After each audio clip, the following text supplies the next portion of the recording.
people that I know genuinely give a fuck about me and care about me as a human being. I can take a second, and I know that he's gonna have my back. Yeah. I know he's gonna pick me back up. I know that you're gonna be like, oh no, dude, we got this. I think I'll feel like more of a success when my head isn't spinning every day and I'm not beating myself up, then I'm a failure.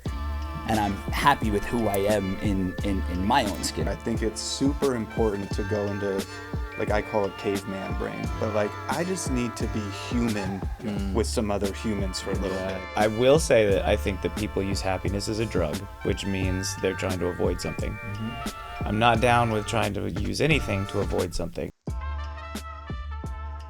That's why creating music is the biggest release for me. Yeah, like listening to music, consuming music is great, but actually, like, because it all builds up, it's like plaque in my head, and then just being able to write it out and then just sing it in the studio, that kind of like clears the plaque out. Yeah, bro. So if I resonate with that. If you're not creating though, does that take like a toll on you? Like if I hit like a writer's block, right, and I can't create, I'm like, well then what's my purpose here? Because as an artist, I'm supposed to create to have some sort of worth in the world, to put something out so people like really fuck with me. So if I don't, like, it really messes with my head. Like when I hit writer's block, I'm like, yo, there's something going on here that I need to figure out, and I'll dive deep into with my therapist or like something like that. When I hit writer's block, it's usually because I'm bored. Really? Yeah.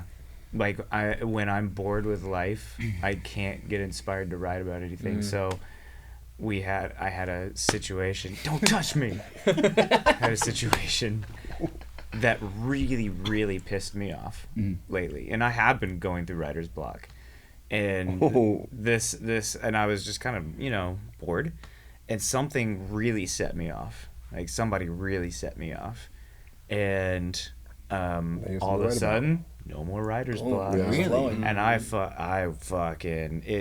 finished the whole entire song today. Nice, dude. And the song is about the person that pissed me off. Yeah, dude. Gotta be. But it's like, but it flowed. It literally took maybe 20 minutes to get the top line down and the lyrics out.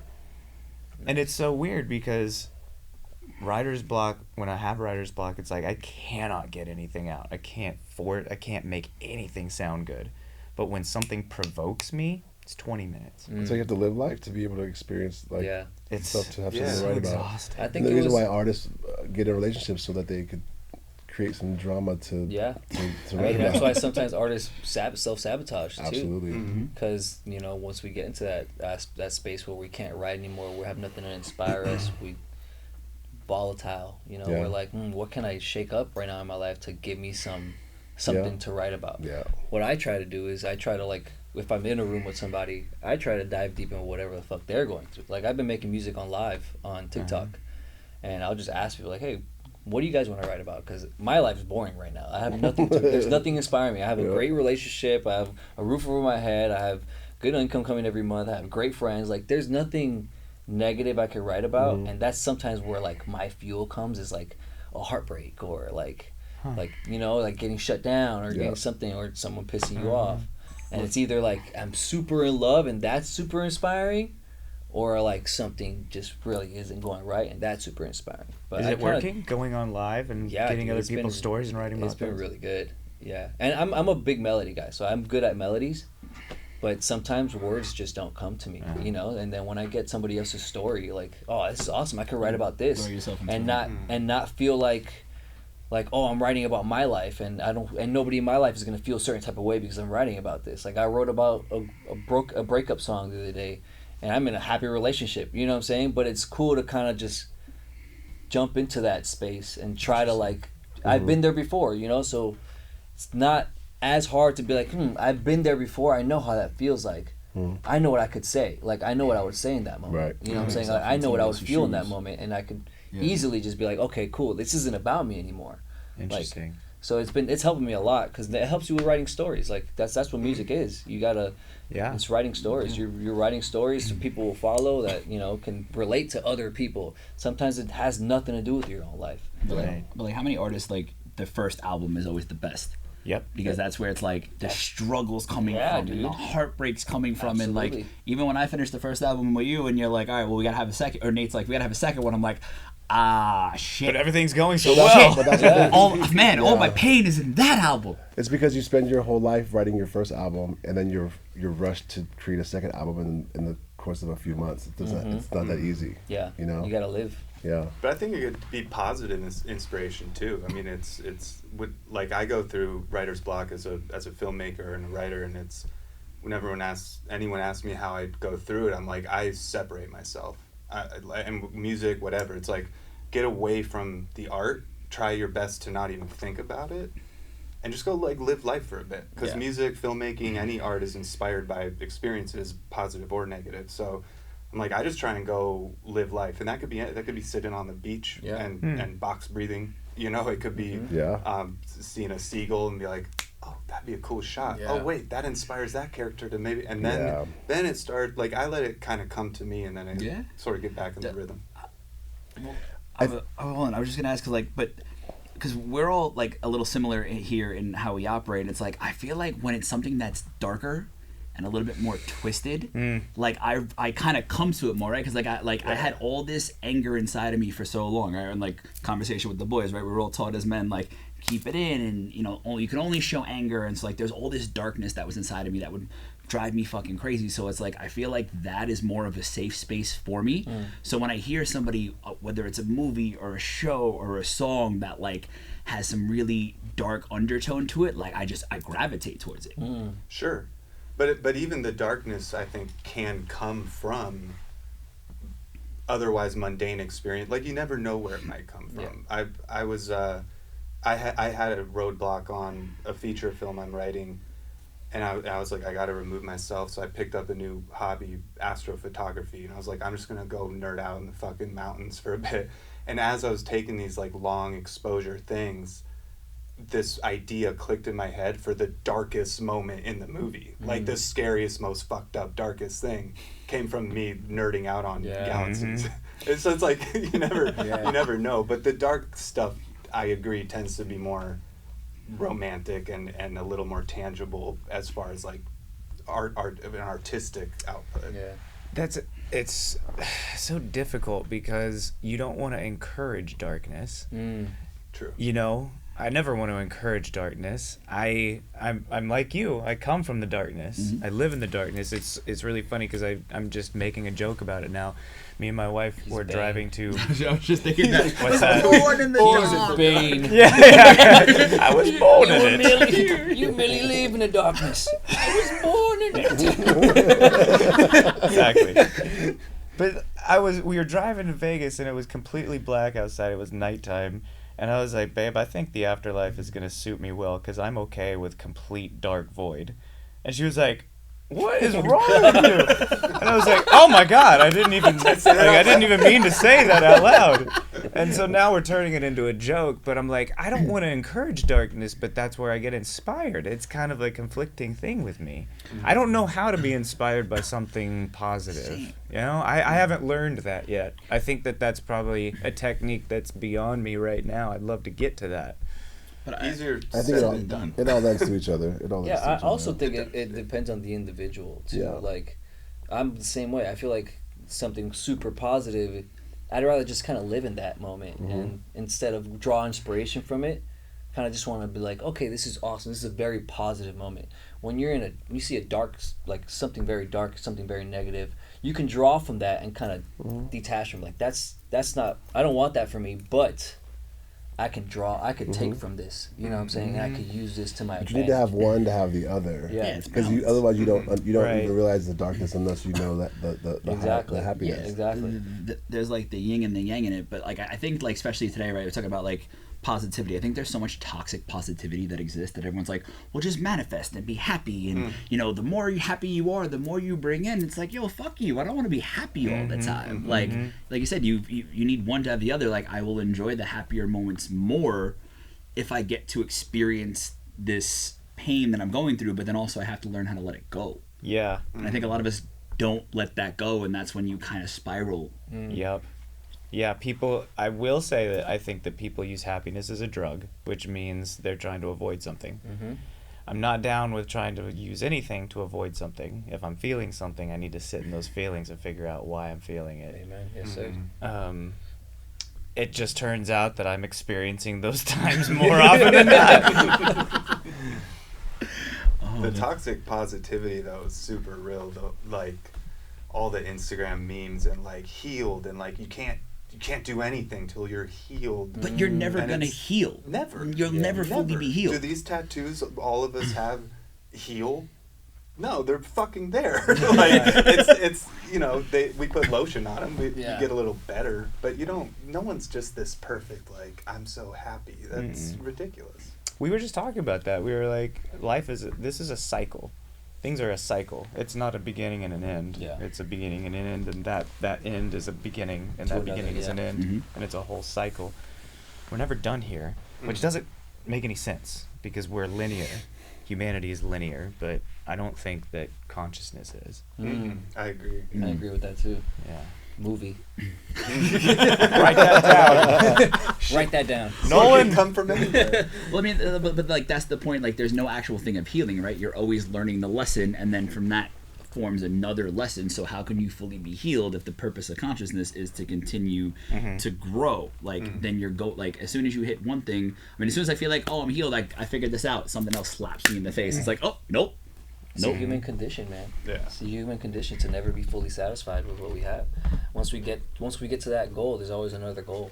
You know what I'm saying? Like, oh, we reached superstardom. Okay, well now what's your impact? Like, what's the purpose? Like, now what's next? You know what I'm saying? Well, there's always a what's next. Yeah. There's always a something else that we have to achieve. You know what I'm saying? So, But that comes with the worth. yeah. I feel like all of ours, especially self-worth, and especially as like a man, it's like I need to accomplish this to make this money to be able to provide, and if I don't, then I'm not a good functioning male in society, and I'm not fitting into the dynamic that society has created for us. And then if I'm not doing that, well then, you know, money or shame, then I'm shameful and I feel like a failure and I've let everybody around me down. How is somebody gonna love me? How am I gonna have a wife? How am I gonna have kids? How can I afford a house? Like, and then you just end up in this vicious fucking cycle. There is a weird there's a thought process out there that's gaining traction, and I do agree with it, but it's saying that effort doesn't work anymore. I halfway believe that. I believe that it does happen in phases. Like, there's times for us to work and learn how to make money, learn how to fail, learn how to build businesses, learn how to fail at those businesses, learn how to work hard. Like, that's one of the things that my dad instilled in me. That's one of the only things that he instilled in me that I have taken with me is work hard. I do nothing but work, but I can only do, like, I'm finding my ceiling now, and that's it. That's as far as I can go before it starts spilling over into something negative where I start ruining everything because I have my hands all over it. That's when the effort has to stop. And I have to believe that the universal intelligence can take over from there, because I just need to say, this is all I can do. I've done this, and that's as far as I can go, and I need the universal intelligence to take over.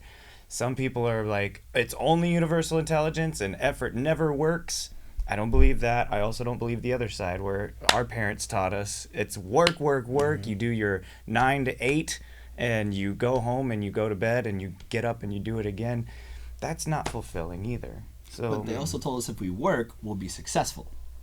Yeah. If you work and you do the 9 to 5 and you go to school and you get the education and you live this American dream, you'll be successful. And there's so many of us that are finding out that that's not the case. Yeah. Success looks different to everybody. Everybody. yeah. So what to your point?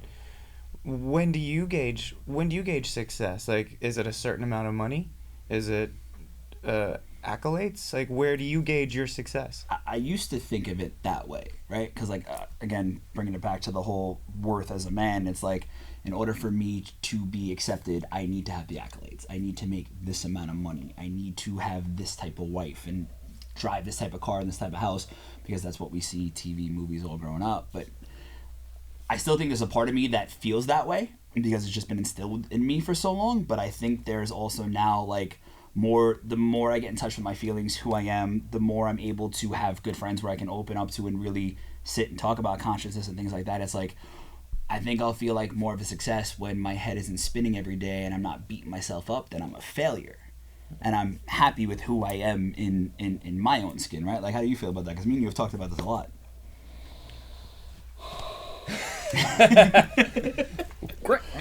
I mean, it's interesting. I mean, you know, success is different for everybody, and I think that, like, as long as I'm happy and I feel, one of the things I know when you talked about, I've talked about this with both of you guys. I miss the old, fun, carefree Billy, where I would go out and have fun and not have a care in the world. Not because I didn't have responsibilities, but just because I dealt with them differently. I was still fun and silly and happy and carefree, and I want to get back to that. At the end of the day, work's not going anywhere, and I'm not, I'm always going to have that work stress and that work anxiety and whatever the fuck that is, but I have to make sure that when I'm not working, I'm setting boundaries and that I make time for myself to be happy mentally, emotionally, physically, spiritually, and I've been doing that lately, and I feel so much better. Like, I feel I'm so much happier than I've been in the last couple months, just because I've had to set boundaries and go, look, I don't have time to deal with this shit today. I have other shit that takes priority, and I'll get with you tomorrow. Because at the end of the day, it's like people are gonna. The more time you give people, the more they fucking want your time. And when I spend 80% of my time doing this for this person, they could give two fucks, honestly. They want more. And then all my other shit starts getting kind of neglected. So I've had to set boundaries and go, look, because at the end of the day, if you call me with a problem that you're trying to solve and I don't answer the phone all day long, you're going to figure this shit out. You know what I'm saying? Yep. So why am I going to stress myself out about some shit you could figure out? It has nothing to do with me anyways. Yeah. So I've gotten to a place where I just feel really good about kind of where I'm at, where I'm going. Yes, yeah. It's healthy to be selfish. And stepping into like my power, where I'm just like, look, I've been doing this a long time. Yeah. And I don't deserve, A, B, and C. So I'm taking my time back. You know what I'm saying? Yeah. You'll figure this shit out. And if not, find someone else to fucking handle your shit. I don't give a fuck. I think it's wild though. You said like I have to find the time to be happy. Where it's like nowadays, like with how the world is and how we operate in this hustle culture we're in, it's like I have to set aside time to spend with my friends. I have to set aside time to relax and reboot. I have to set aside time to do the things that make me happy because I can't just be happy all the time. Yeah. Like, it's a wild fucking culture we live in now. Our parents came from that, though. Yeah. They were never happy. Like, they were never happy. My dad was born into just, I'm not going to be happy. I have to work, I have to provide, and then I'm going to die. But we thought that was normal. Yeah. Because that's what we saw from Turns out that's all not of our normal friends' at parents. all. Like, I think that's one thing social media, like, really, like, impacted. Like, I mean, it impacted a lot of things, but it's like, it really showed everybody around the world. It's like, wait, you're not happy. Oh, wait, hold on. This isn't normal. Yeah. Why are we okay with this? I think one thing social media really did was present the drug of comparison to the world. Right. Yeah. Very much. I think that's been the biggest detriment to a lot of, I would say, artists or anybody in the industry as their downfall is comparison, man. Because we all expect, oh, my video didn't hit 1 million views, then I'm not successful. Then I haven't done anything with my time. Then that video I spent 6 hours on didn't mean anything. When in reality, you did something that 99% of people will not do, which is spend time on your art, spend time on your craft, and put it out. But it even goes back to like what you're saying about self-worth and money. How about I don't have 2,000 followers. I'm nobody. Yeah. I don't have that many followers, so I'm a nobody. No one's gonna fuck with me because I don't have a following. To make that worse, that's true with a lot of labels. A lot of labels, there's TikToks about musically, it. yes. They will call someone and say, we can't take you on. You don't have enough TikTok followers. You don't have 100,000 followers. But I also feel like it's biting those corporate companies in the ass, because now the internet and us artists now know that you can be fully independent. And once you get that 150,000 followers that this label requires you to have, you realize with my 150,000 followers, I could literally do my entire career without the label. Yeah, a label would give you that money up front to go do the bigger shows, to go get the $100,000 marketing budget. But now as an independent, you could keep all of that money for yourself. All that merch goes to you. It's just kind of like adopting the way that these labels market artists and kind of adopting it to an independent side. Like, okay, I can't do the $100,000 marketing budget, but I can put $2K into this budget, and I could get my 100,000 followers. I could do a show. I could do a little show, little tour in like the smallest cities that, you know, bang my music, and then boom, you had a successful sold out tour, and nobody fucking heard about it. You know what I'm saying? So I feel like now that comparison has led to a lot of independent artists staying independent and really taking that power for themselves. Yeah. But it's also, you know. And the other crazy part about that is that there's so many independent artists that are signed to indie distribution companies that it's starting to, you know, that percentage of artists that are out, it's huge. And so now on the label business side, now the majors are buying up the independent companies. You know, this label bought this. Monopolizing it. Yeah, so it's like they still have a fucking ownership of this shit, you know? It's pretty crazy. Yeah. You want to know, actually, something like, so outside of the artist thing, where comparison has actually fucked me up the most is actually in my dating life. Because I thought it was like hard. It's like, all right, you know, we live in LA, and I know it's different for a lot of people, like, you know, in other cities, but like out here, it's like everyone's looking for the next best thing. It's like, okay, cool. I've had girls I dated where it's like, well, how am I supposed to keep up? And how are you going to love me and actually care about me when there's somebody else who, you know, can offer you the private jet or take you to these things? And here I am sitting now judging my worth on what I can provide in a relationship. Even though I'm a good guy, I have emotional maturity, I've done all this self-work, but it's like, that's not enough now, it feels like, because I can't put you on a private jet or be on a yacht in Ibiza and do all these things. So it's like, my worth is like, okay, well, now how do I date? How's anyone gonna love me? How can I even continue on and find somebody who wants to be with me if I can't provide all of this other shit now? Yeah, that comparison. These hoes ain't loyal. But on top of that, you might provide all that shit and the bitch still might fucking leave you. This is very true. Fucking punk ass bitch. Fuck these bitches. Trifling assholes. Trifling assholes. I'm serious. It's true though. I can't even tell you how many of my buddies that I've like gotten married and had kids and like they do everything right, and I'm like, man, I'm envious. I'm like, man, they got an amazing wife. That's a great. I can't wait to have a relationship like that, have a family like that. Next thing you know, she leaves with some other dude. I'm like, for real? He did everything right. Oh, there's that's what I'm saying. No way to know anymore. But that's just good. And I'm not just saying that's only women. I'm like, I don't trust. My trust now in people is.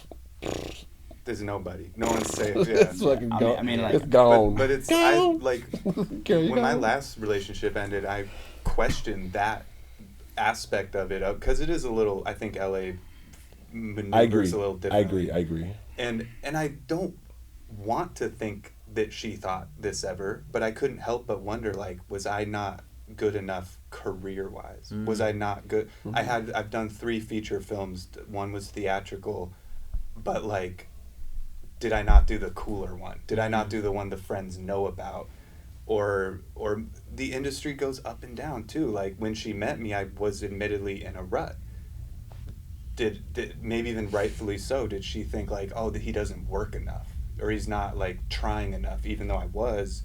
But sometimes in art, like you can only do so much when your industry's so down, and you question those things because as men, I think it's instilled like we do want to be able to provide to some extent and be that kind of rock, but at the same time it's like, shouldn't the questions be like, was he good to me? Did he care? Was he consistent? And that's was he what kind? I'm at.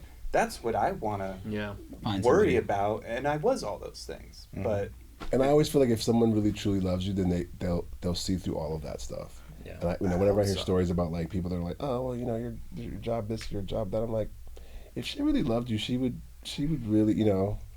yeah. So Learn to but I think like with that too, like I've dated girls who are like, your lifestyle is too crazy for me, and if you've never been a part of it, I get that. I can understand, right? Like I dated a girl one time a while ago who was like, so you really expect me to believe that you're at a club at 2 a.m. and you're there for a client meeting? I'm like, I know how it sounds, but I don't want to be here. I want to be home in bed with you, but that's not how I make money, so we can go do the nice things you want to do. Yeah. Like, I don't know, I think just like I haven't the relationship, the new relationship I'm in now, I feel more secure than I have in any other relationship. That's right. But we were friends for like a decade, so I That helps. know That helps her a lot, yeah. very well. But like everything before that, I don't think I've ever felt secure in a relationship. And at 37 years old, like that's kind of sad. But also, I also know that's not necessarily them. That's also my own shit and my own issues and things. Yeah. But like I've done a lot of therapy to work on that. But like, yo, it still triggers. It's still It still triggers. Doesn't matter how much therapy you do, that still sits there. you gotta work on all And that even stuff. then, like I try to do my due diligence of putting myself in their shoes, as far as like they don't know me. Even if we've been dating for like a few months, it's like they don't actually know me. And from other outside looking in, it could be like this is like some tatted up, goofy filmmaker, and his job is always up and down. He's like an artist, and they might not know me, my history, to know like no, I always find my feet. I'm a total nerd. I'm a goofball. I'm a good guy. But I can see where I always assume people know me, and I have to remind myself people don't know me. They don't know who I am yet. So that's fair, but it's a hard thing to navigate. I don't know if this helps, but I've been married for 12 years. I've known my wife for like 20 years. Nice.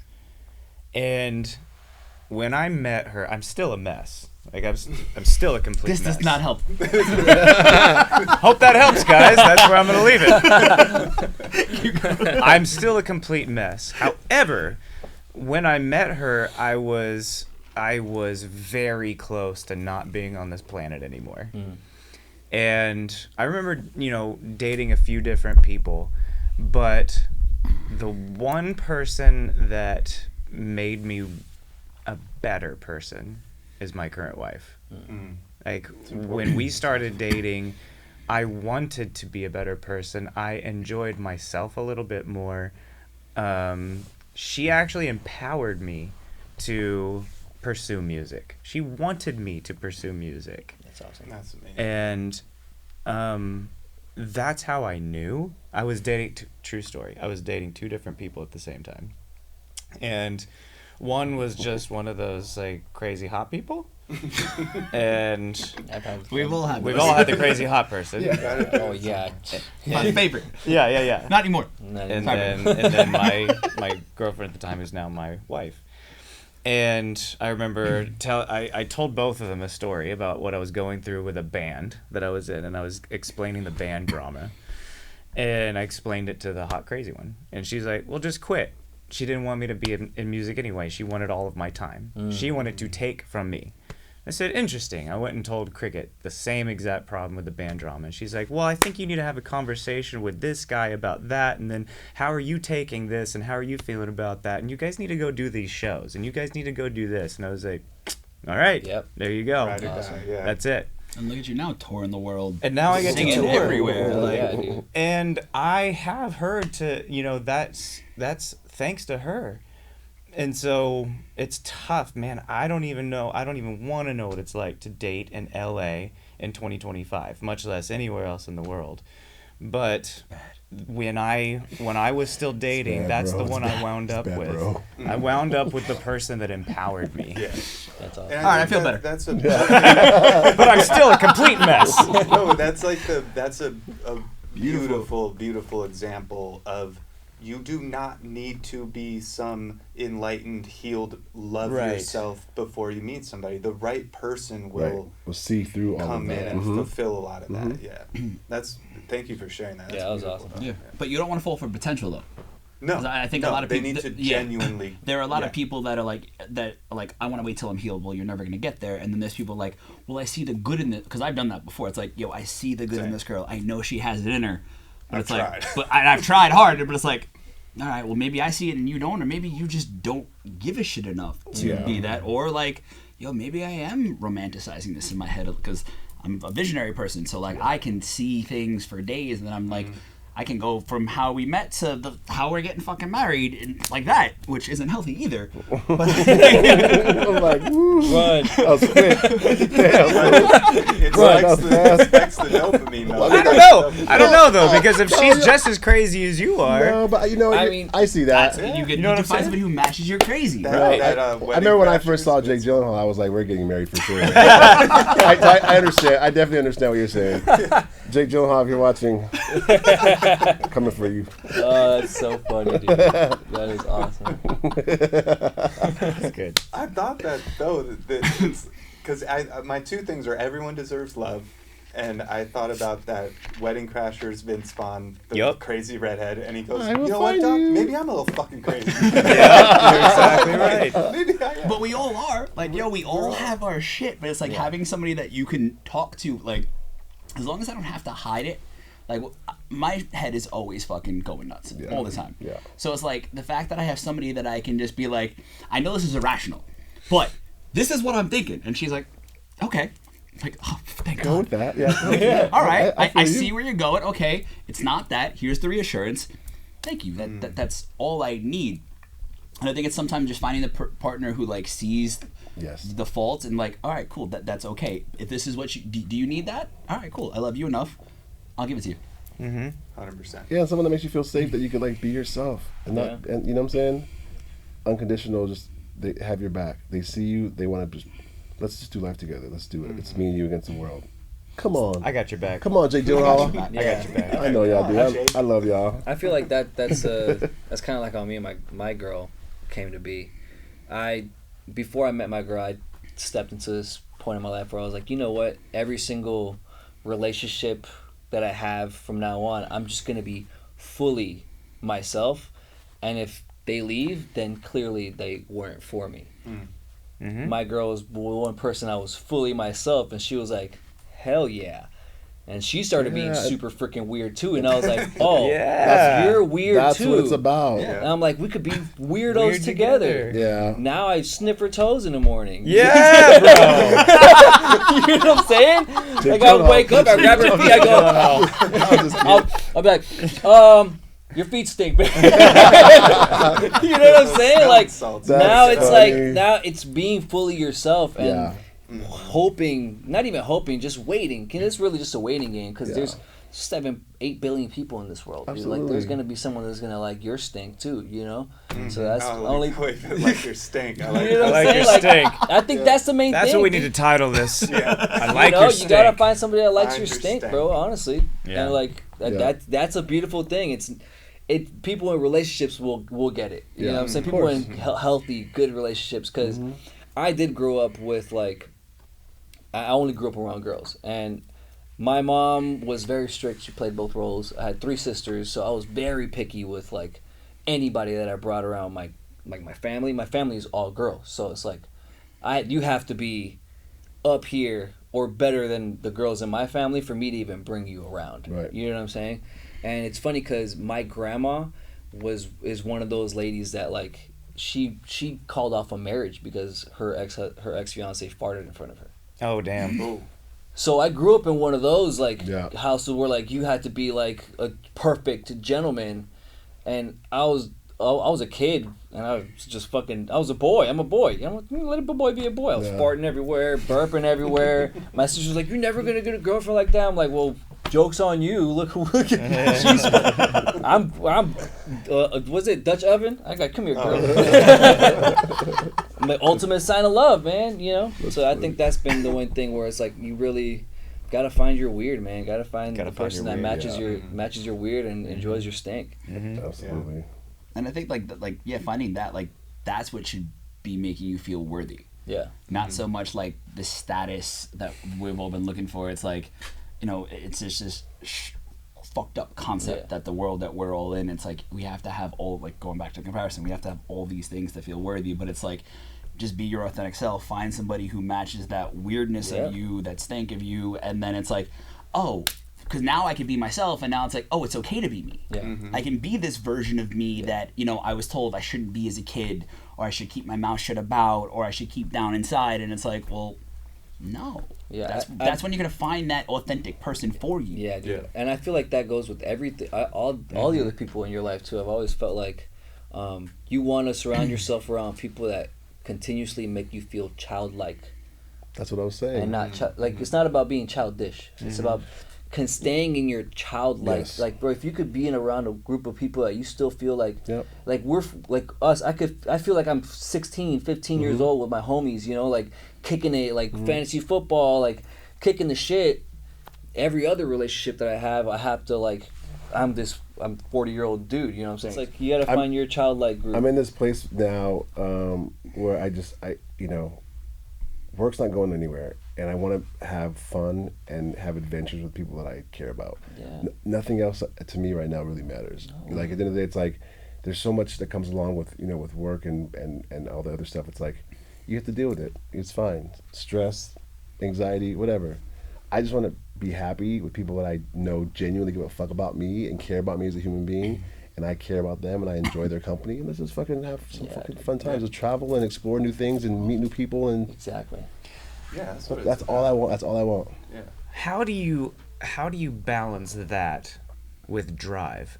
My drive is insane, and it probably That's all I want to do. it's probably to a detriment. It is to a detriment sometimes, but I also know that the drive is what got me, to a certain point. How do you balance? Because we're always talking about that, and I think you helped me a lot with becoming a kid again, where I've really had to just have my head down and make something of myself because my family was not handing me anything. No. And so that's what I'm trying to learn right now is how do you balance those two things of like being a kid but still maintaining that drive? I think we were fortunate. I mean, me and him at least were fortunate enough. Like our friend group has all kind of cultivated the same type of thing. Like a lot of us are artists. A lot of us want to like have these big aspirations, and we all help each other. So it's like me and JP went to Japan and we had an absolute blast being homies, but it was also like, all right, well, how do we do content together? How do we keep filming things? How do we take this trip and turn it into something that we can use to then help A Mind's Pursuit, help the project that we're working on? Like I spend a lot of time with Billy and we're always shooting the shit, and then sometime it'll be like, oh, yo, I had this idea for the video, or we had this, or this popped up. So it's just like, I feel fortunate enough that the people I've surrounded myself with are my best friends, are also the people that I'm working with. Yeah. That works. Like It keeps dope. it keeps it childlike. Like we were in Japan, he's like, "Hey, I have this idea for this shot." I go, "Let's go shoot it." It takes 2 minutes for me to say yes. It takes a second for me to say, "Yeah, let's go right now." Like, what are we waiting time on? If it takes 5 minutes, let's just do it. Why not? So now it's been like we're kicking the shit randomly. We'll go eat somewhere. We're like, "Hey, I have an idea for this." I'm like, "Okay, cool. Let's do it. I could do tomorrow. Let's go tomorrow. Let's do tomorrow." Like, yeah, let's do tomorrow. Like, yeah, let's do tomorrow. Cool. Boom. We're here the next day. Oh, I have this idea. Cool. Bring out the ladder. Stand on top of the ladder. Shoot it from up top. Like, and we're still having fun. Like, we're still kicking the shit. Yeah. Kicking the shit. I'm like, Mike, why the fuck don't you know your lyrics, dude? He's not wrong. You know what I mean? Yeah, but it's finding like that. It's a balance. Yeah, it's not. I wouldn't even say it's a balance. I would say it's an intention. It's intention. You know what I'm saying? We all obviously have the drive because we all have the things that we love and the things that we've done and that we want to continue to do, right? But I think that it's a matter of, like I said earlier, we have to set boundaries so that we don't burn ourselves out, and we're able to at least have some time, some personal time with people that we care about to like just kind of bring us back down and decompress, and then we could jump back into it. I you guys know this, but like sometimes I work all fucking day to the point where like I might not even eat anything till like 4 p.m. and I'm like, fuck, it's 4 p.m. and I haven't eaten shit, right? And I'm like stressed out. I'm doing this. I'm on calls. I'm yelling and screaming at people, and I'm like, I need to go get lunch with someone that I love, and I might call these motherfuckers and be like, let's get something to eat. And me having lunch with these guys, I'll just be like back down to like, okay, now I can jump back into it and work the rest of the night. But if I don't have that break in the day at some point with someone that I genuinely care about, at the end of the night, I'm just like a fucking fuck everybody, you know. Yeah, dude. And if it goes even like a couple days of that, I'm a fucking mess. You've seen me sometimes where I'm just like, I want to kill everybody. It's happened with Mike a couple times where like we've had something scheduled and he'll call me. He'll be like, "Hey, bro, like, honestly, dude, I'm a little burnt out." Yeah. And the other person would be like, "No, but we scheduled, like, we need to do this today." As a homie, like, I'm looking out for the homie first. You know what I'm saying? Like, work is a secondary on top of that. Right. But like, oh, dude, you can't shoot tomorrow. Don't worry about it. Sit out. Like, go do something. Like, are you okay? Do you need anything? Like, I got you. Like, you want to talk about it? Cool. Nah. Like, come back tomorrow. We'll reconvene. Like, we'll pick it back up. It's we always gotta look out for the homie first. Yeah. And I think that's a beautiful thing about working with people that you care about. Yes. Because ultimately, we all kind of really want to focus on our friends' well-being first. Because if we're not all there mentally, dude, then the project that we're working on, you're not going to put your 100% in it, and you're going to feel that. Yeah, any type of art, we feel it, dude. If you don't put your 100% into it, if we don't feel it in the room, the consumer is feeling it. Totally. You know what I'm saying? Yeah. And it's readable. You could read that. So it's been really cool because like creating this whole journey that we've been doing together, it's really cultivating a group of people in my life where like I can take a second and I know that he's gonna have my back. I know he's gonna pick me back up. I know that you're gonna be like, oh no, dude, we got this. Like, we'll help you out on this side. So it's a collective. Like, hey, are you good as a person? You're good. Let's rock and roll. You know what I'm saying? Interesting about that is what I'm hearing you say is the downtime fuels your drive. Yeah. It enhances the drive. Yeah. Because like then that. you're making more. Tell you. That's what. Shut up! Shut up! You tell me nothing. Because then we're having, but like, on there's days where like, yo, man, I just don't got it. He's like, all right, well, what do you want to do? It was like, yeah, we just go see a movie. And like, we'll sit there, watch a movie, be like, yo, that was actually really cool. I got this idea from it because we're always on that. But even when you say it's like, yo, like, the tribe, it's wild that I've had this idea to do these things, and then, you know, Billy's been one of my best friends for a while, so is JP, even before we even got working together. And then all of a sudden now we've attracted in all new people, and then now we have a whole group of people we're just hanging out with. It's like, all right, let's all go to dinner, and it's all these people that I'm like, I would have never expected all 8 of you to be in a room together. All people from different parts of my life that have now cultivated their own friendships. Which is really cool. Right, I think that speaks a lot. Go ahead, you were saying? No, go for it. I was saying I think that speaks a lot on how much your friends trust you. 1,000%. You know what I'm saying? So like I was telling him earlier in the car, I was like, the reason this all works without anybody meeting each other really is because we all trust. The main person bringing us together, we trust you. Individually, we all trust, like, okay, we know Mike. I know his discernment. I know his discernment. And I know that he knows how to choose the right people. So I trust that whatever the fuck we're doing, whoever he's bringing into this room has the exact same drive, focus, and vision that he has, that I also am on board with. So it's easy to sit in this room now and talk to everybody here because I know we all collectively have the same energy, the same drive, and the same vision for what we want with our lives and who we want around us and the energy that we want to keep around us. I think that's what makes it work the most, man. No, especially, and I appreciate you all trust me on that. And even like when I brought this back up to Billy and we started talking about it, and then Ben's like, yo, I'm down. We're like, all right, well, who's the fifth gonna be? And it's like, it needs to be Cris.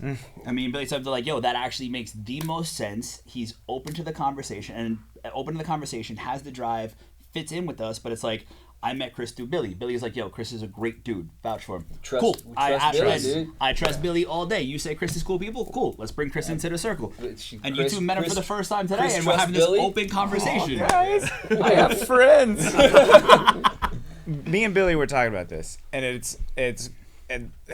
it's not so much when I'm looking. I have a very small circle, and I tell Billy this all the time. I don't hang out with a lot of people. And for a long time, it was because I didn't trust anyone. When I started working on myself is whenever the right people started coming into my life. It wasn't so much that I needed to find, it wasn't at all that I needed to find the right people to trust. It was that I needed to do work on myself to be the person that people could trust. And so Billy and I are talking about this all the time now. It's like, we both have known each other for a long time, and we've watched each other grow And I just told him today and yesterday, I'm like, because I know you're working on yourself and you know I'm working on myself, it is a natural trust that it continues to grow. And that's kind of what I'm finding, and that's what I'm finding with you guys, and just being able to be real and shoot the shit is like, we're all working on ourselves. We know that shadow work has to be done to be good for each other. Yeah. Exactly. And that's how you build a circle of friends, I Yeah. think. Yeah, and there's a commonality here is community. And I think in a world where we're so hyper individualistic, like we got to do things for ourselves and I don't need anybody, that's so ass backwards. We have to remember, like if you're working all day and you don't get that lunch with Mikey and you're just like, it's because it's not natural. And we're still evolving. This is new. All this emails and intake, we're trying to fucking hunt animals and provide to, our brains are still thinking that way. Yeah. We're evolving into this new space. Yeah. So whether you want to call it grounding or whatever, I think it's super important to go into, like I call it caveman brain, but like I just need to be human with some other humans for a little bit. Dude. And that's, I think, where the downtime, that's when the drive comes back, because we can just be like, just want to be human. I need to turn this unnatural stuff There's off. too much stimulation, and we can't. The world is moving faster and faster and faster, and there's times where I just feel like I can't even process what's happening fast enough. Like, this is stressing me the fuck out. Everything that's happening, and I think that it's we're all. I was telling you this the other day. I feel like the universe is pushing all of us to our limits. Everybody. And it's almost like, like your car RPMs, like when you rev up, you go, this is all the way in the red, right? I feel like everyone's being pushed to their fucking, the red on the RPMs, right? And it's like, everyone's reacting to that differently. Some people are like lashing out, some people are like closing, shutting down, some people are like, addiction and all kind of other stuff. And I'm like, I'm seeing it, people that I've known for a long time, react to this stuff in a different, all kind of different ways. So I think for me, as a human being, I'm trying to be a friend to the people that I care about and be like, look, like I know it's normal for like guys to be guys and not show emotions and not be masculine and be tough and blah blah blah. It's like we need each other as brothers, as brotherhood. We need our, and it's more so just with guys. I mean, we need other human beings, but it's like us as men, we need each other to like be vulnerable and speak up and go, I'm not doing well today. Yeah. I'm not doing good today. And I've gotten to a place with my closest friends where like there's times where I'm at home and I'm in a funk and I'm like, you want to just come over and just watch a movie and just sit on the couch with me? And they're like, I'm on my way. And I'm like, and they might even just spend the night. And I'm just like, it makes me just feel like, fuck, it like relaxes me. But it's like, we need each other. We need to be there for each other, We do, This is a lot of shit going on right now. And it's like, it's fucking a lot to deal with. And it's like, all this like, all that pushing you to this space of being angry and, lashing out at other people for no. I mean, I've seen people in the grocery store like, "Excuse me, what? Fuck you! Excuse me, fuck you!" I'm like, "Hey, motherfucker, just said this." Like so quick to just like attack everybody else. Everyone's on edge. That's not good, man. That's fucking normal. Everybody's clipping. Yeah, If we want to get into that, everybody's clipping. The sound's too loud. Everybody's clipping. I feel like you just gotta like turn it down a little, man. What does Ross do on Friends? It's like, Umagi. Unagi. Yeah. So I'm trying to be that for my friends when I see them going through that and trying to be that. Like, and I've had this conversation a lot in the last few months. Like, when people are saying, I'm going through some shit. I just need some time. I'm like, I know you want to close off and be alone, but I'm here if you need me. And you could act like you don't need nobody and you just want to shut down and close off for a month and stay in your house, fine. But I'm telling you, we need each other. I need you as much as you need me. Let's fucking be there for each other. But that alone, just like somebody just call, like I've been in some down, dark places, but just knowing somebody's like, yo man, I just want to check in. You okay? That alone is like, all right, it picks up just a little bit. It's like, all right, cool. So if I do need somebody, cool. I know they're there, and I'm not alone in this struggle and suffering. Yeah. And like that alone, just like that has saved me. And when I got back from Vegas this past couple months ago, and I got my ass handed to me, You're like, hey, you want to grab lunch? I'm like, I just need to see somebody. And I was so depleted and exhausted and dead and barely even talked.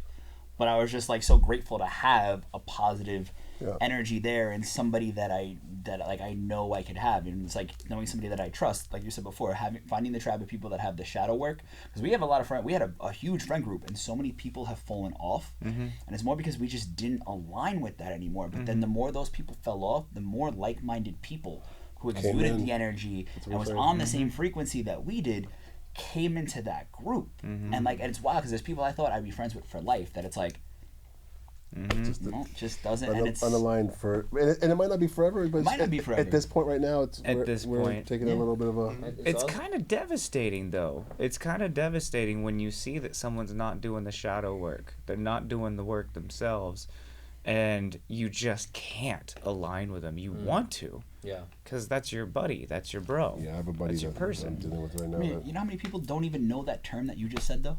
How many people shadow out there work? that don't understand what the concept of shadow work is and self-reflection is and looking in the mirror and therapy? Like, there's a lot of people who don't get it. So it's like, how can I even, like, it's really hard for me to have small talk with people because I want to go deep. I want to have these conversations. This is what fills me up.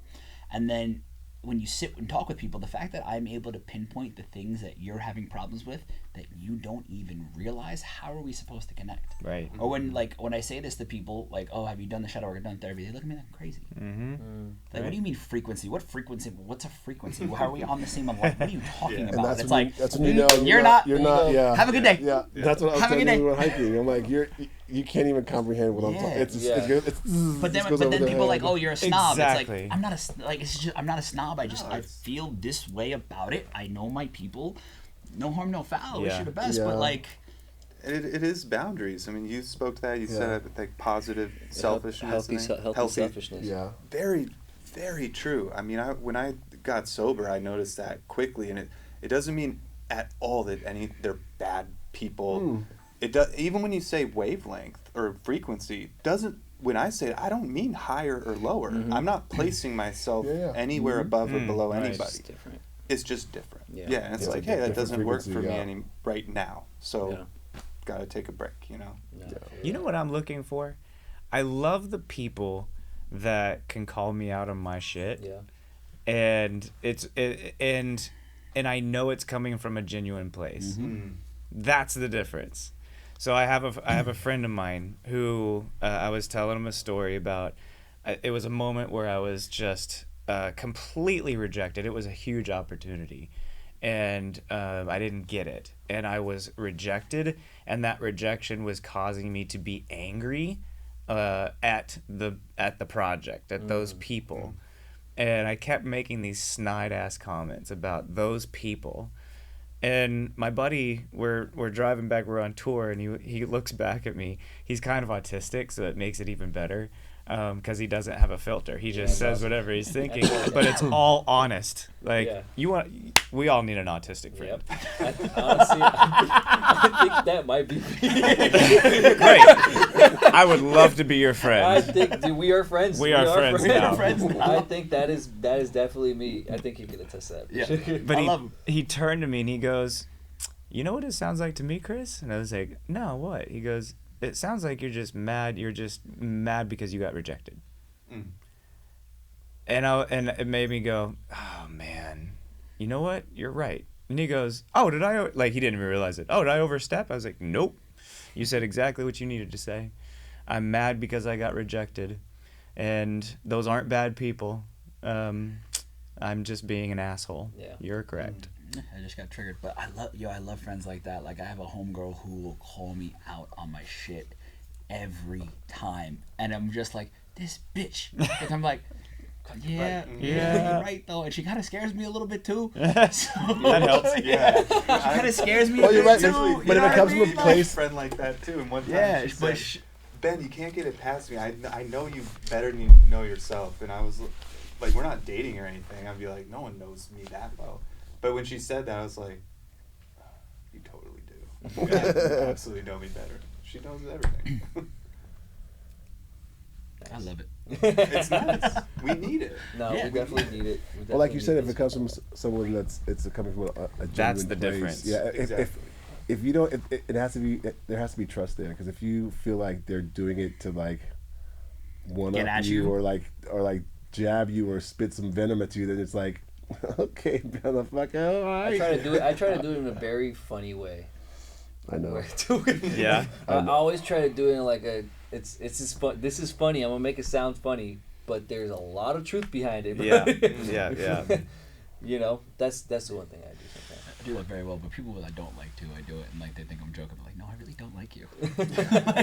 See, those are two different. You guys are totally opposite. Totally opposite. Yeah.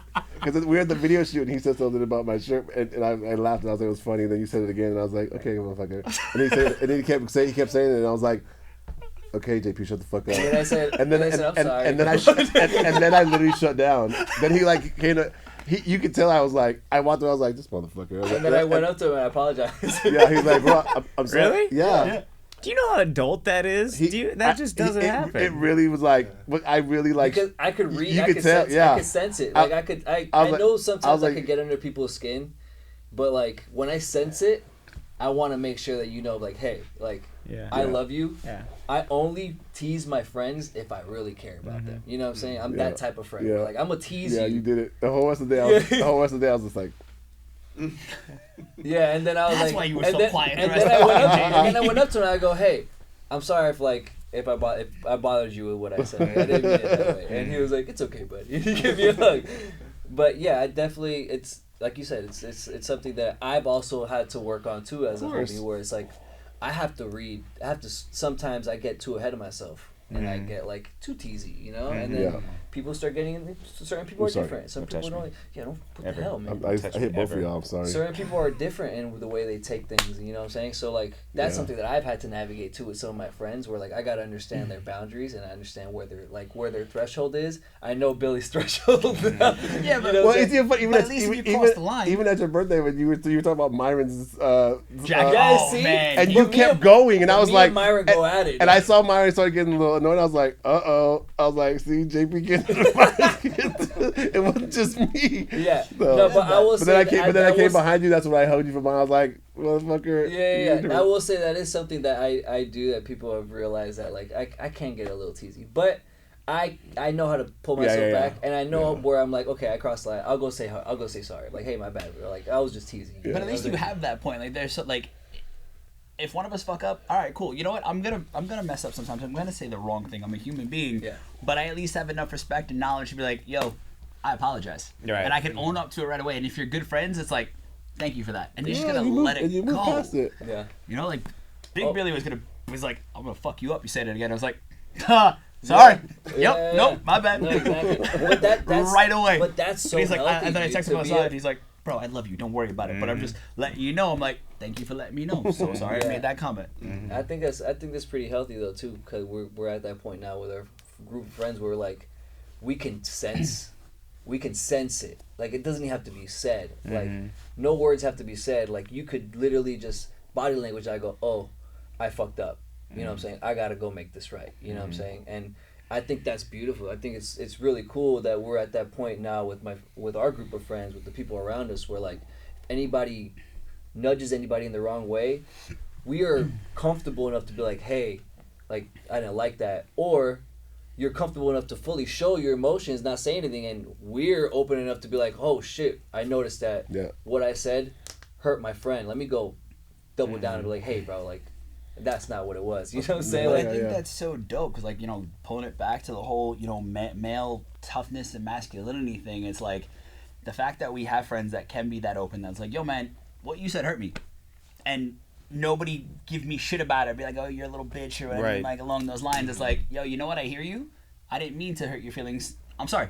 Yeah. I apologize. And the fact that we can be open enough is like exactly why we're starting this show and doing this. It happened in Japan with me and my buddy Skyler. Yeah. Skyler was pissed at you. We got into one little riff because we went the wrong way. And I was like, hey, I think we're at the wrong train. And Skyler was like, no, we're not at the wrong train. I go, hey, I think we're at the wrong train. Then we miss our train and I go, hey, Skyler, we're at the wrong train. And he was so mad, and so he left. Stormed off. We sat in different cars for the whole 2.5 hours. 2.5 hours. 2.5 hours we didn't talk, but then when we got back, I went up to him and I go, I love you, buddy. And we hugged it out, and it was like cool. Like I knew that Skylar needed his space. Yeah. And he knew that I wasn't coming from a bad place. Yeah. But it just bothered him that I was right. Yeah. And then when I know I'm right, I'm like, hey, I'm right. Remember that when I was right? Yeah. Remember when I was right? Hey, remember that one time at that one train station in Tokyo when I was right? But yeah, it's a funny way. I think it's just a funny way where how I show my affection to my friends. I like to tease because I guess I was teased a lot when I was a kid from my sisters. My sisters were big teasers to the point where like I cried about certain things. You know what I'm saying? So I think that has definitely kind of rolled over into my adulthood. So now when I'm really comfortable with people that I consider family, I'm gonna tease them. You know what I'm saying? Yeah. And that's something I need to learn to like pull back on sometimes because I know certain people can be a little, sensitive and certain things hurt them a certain type of way, or I might have hit a button that nobody really hits ever, and then they shut down. I'm like, oh, they don't like this. Let me go make sure that, hey, I know that I just pointed out maybe an insecurity of yours. Like, just know that even if it's an insecurity of yours, I love you for it, dude. Like, I care about you enough to where I'm gonna tease you about it. But that's how I show affection. But don't get it twisted towards like I'm trying to like harp on you. You know what I'm saying? So I think that's definitely something I want to work on. But then it's also I kind of like want people around me to kind of understand a little bit. So it's this interesting battle of like, hey, I love you so much, I want to mess with you.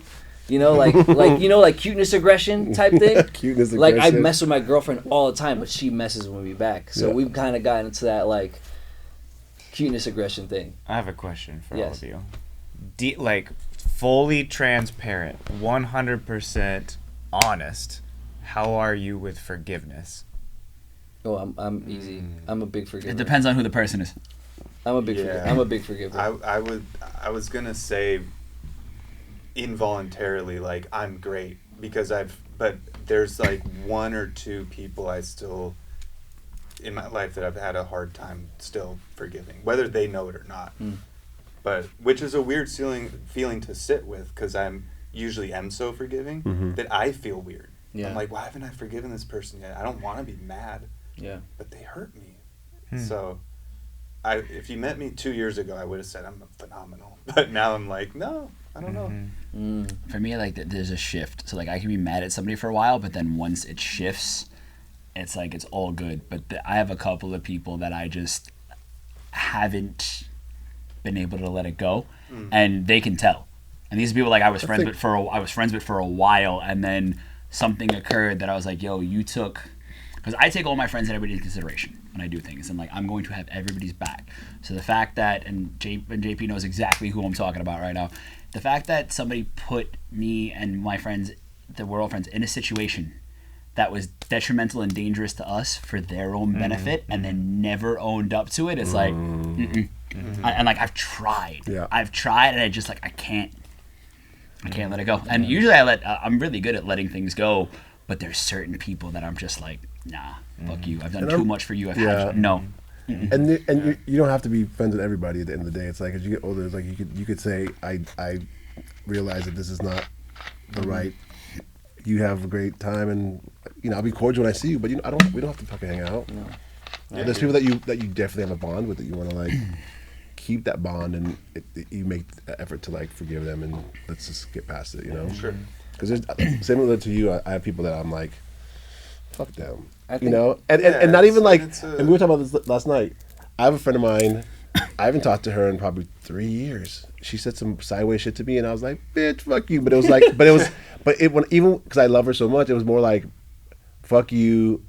I need a break, but I know when I see you, at some point in the future, it'll be like, we'll hug it out. Yeah. But I haven't seen her in a few years, so now I'm like, maybe it's like fuck you, bitch, forever. I don't know. Well, but if I saw her, I'm sure it would be cool. But like, it's just I haven't seen her. There's also, and my therapist actually helped me with this understanding. Like, there's a big difference between forgiveness and like wishing harm, not necessarily physical harm, but wishing ill will. Like, fuck that person. I hope they do poorly. I hope they don't get this and this.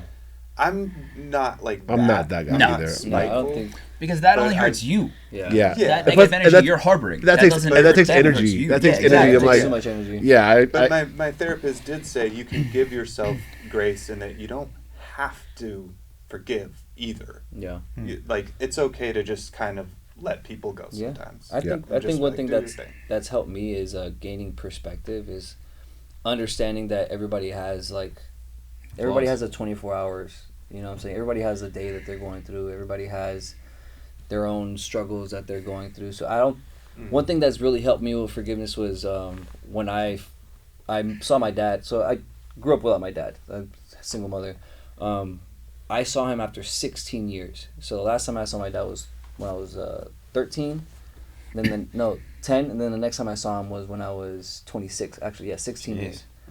So I saw him when I was 26, and it was that moment where it was like, if I can forgive him, you know, even though what he did was involuntarily, you know, like him being absent in my life had nothing to do with him as a person, just some of the decisions that he made in the time. Forgiving him really helped me forward with starting to forgive anybody else that did me wrong in any situation, in any type of moment in my life where it's like, I don't take it for face value. I always think of perspective. I always think of like, okay, a certain person, like people aren't gonna act a certain way or feel a certain way without certain things happening in their lives to make them feel this way. You know what I'm saying? So like, if somebody's super angry and they snap at me and they say some off the wall shit, I step back and I go, whoa, I hope whatever the fuck is going on with your day or your life gets better, dude, because I know this isn't directed towards me. You know what I'm saying? But that's the thing. It's That's I what think, you say all the time. I say this all the time because I think that I've done so much inner work and understanding that when someone lashes out at you, your natural reaction is to be like, "Fuck, who the fuck? Who the fuck do you think I'll you are?" break your motherfucking exactly. face." But I think that what I've come to is like, when people do that, I've gotten to a place of like, oh.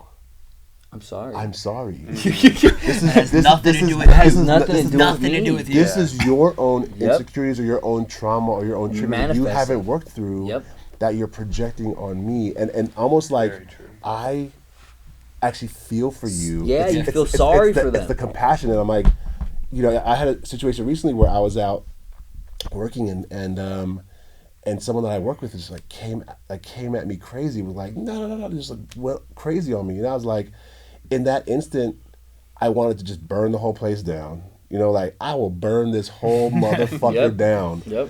But I was like, I actually feel sorry for you. Yeah. Because this is your own trauma and your own years of like stuff that you probably haven't dealt with that you're projecting on me. Yep. And I literally just walked away from it. Yep. And I was so proud of myself for being like, I'm gonna let you have this. I'm Dude. gonna let you have this, and I'm gonna walk away. Yeah. If I go the other way, it's gonna be all bad. hell. It's all Bad bad. for It's all the everybody, way yeah. bad It's for bad everybody. for everybody. Yeah. So, dude. but I've noticed that when people like lash out, I'm like, I really put myself in their shoes. Like, oh, they're dealing with it differently because they're coming at it from like, I have my own trauma, and I triggered that somehow, but that's their own insecurities. Yep. So I just kind of go, I hope Yeah.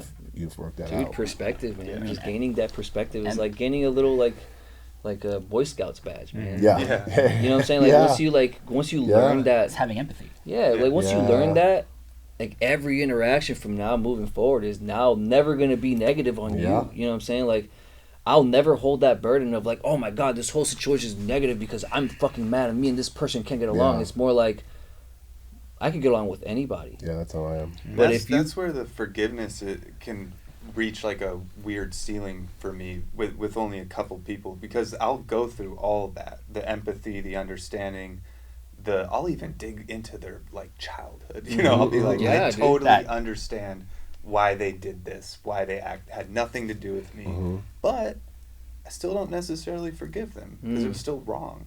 It's like a Well, that's where it's like you could just not just like Can't Just forget, I'm can't out. forget. I'm gonna Yeah. But You Well, nothing them. It's Nothing. distance. Yeah. It's distance. Like, yo, man, I have empathy for, especially everything I've gone through in my life, and I see, like, I've had people tell me back in the day when I was like, you know, egotistical running the festivals, like there was a couple people like, yo, you gave me a complex with some of the things you said to me or treated me, and I was like, oh shit, I That's feel a real really thing. awful about that. And I talk about that too. Yeah, Like when I felt awful. when you're in a work environment or even a relationship or even with family, it's like you're so depending how your parents talk to you. You know, you're a kid and they're just like, don't eat so much, you fat motherfucker. Like, you gonna be if you don't stop eating this. And that really fucks with you as a kid. That's traumatic. And It so, really but is. it's the same thing in a work environment. When someone's like, you ain't shit and you didn't do this motherfucking shit right. You ain't doing your job and that's how is anyone supposed to be productive in such a toxic environment? Yeah. So it's like that. Those are the things that I always think about. Like, you know, I try to make sure that I always kind of run my ship where it's like, you know, I set the bar. I mean, you guys have been to vocalize. It was like we set the tone for like how people interact with each other and then respect, and it's like, fuck, man, what happened? No, nothing. Oh, He's talking shit about you. No. what'd you say, But- JP? What did you say? But it's like a trickle down effect, right? Where Yeah. it's like, now I do that because I see how it is, I see how it Yes. affected everybody, and I can apologize to them like, yo, I'm really sorry, I didn't mean that. One, I was on a lot of drugs at that point, but two, the stress that I was under from the people above Absolutely. me, Absolutely. it just trickled down to you, but that still doesn't make it right, and Right. I'm really sorry I gave you that complex. So now it's like, I mean, he'll tell you when we do festivals, like, yo, nobody's seen me yell in years, because it's like, what's the point? It's not gonna help. It's not gonna get anything done. People aren't gonna respond It's to not me effective better. I'm not gonna. communication. Yeah, exactly. Like, I'm not being authoritarian. Isn't gonna make them work harder for me. Right. So it's like, and it's having empathy. It's like, yo, this person's this person fucked up. All right, well, instead of jumping down their throat, yo, what's going on? Usually you're not like this. What happened today? Are you okay? Is something going on in your life, your family life? Right. And they're actually so much more open to Yes. telling me what's up. Yes. And then once we talk about it, they're back to being that amazing Yeah, employee, man. and then feel even more safer and comfortable Yeah, man. to work hard. Yeah. I said the same thing Agreed. yesterday. I'm like, as a manager, I'm like, I don't have to scream and yell and curse everybody out to get things done. I get things done perfectly fine. But people are like, oh, you're too nice to be in there. I'm not too fucking nice to do shit. I get shit done. Yeah. We have different ways of doing things. I don't have to scream it. The days of all those, you know, the old school managers that scream and yell and curse and threaten you, I'm like, they're not even around anymore. Yeah, it doesn't. I'm like, that behavior is like, you can't, I mean, people are getting fired. I have friends that work at Universal that were getting fired because they yelled at their assistant. They fucked up on some expenses. He talked to me deep down. He, talked to me horribly and said I was stupid, and they fired like vice presidents and shit. I'm like, That's crazy. Well, the culture has shifted. but I'm massively. saying when I was at the label, man, I got cursed out, screamed at. They threw shit at me and kicked. You know, I'm like, I was treated like crazy, and I had to deal with it. Yeah. Now you Swung can't. the Now other you can't way. be like, you can't say nothing to anybody without getting. You can't talk to me that way.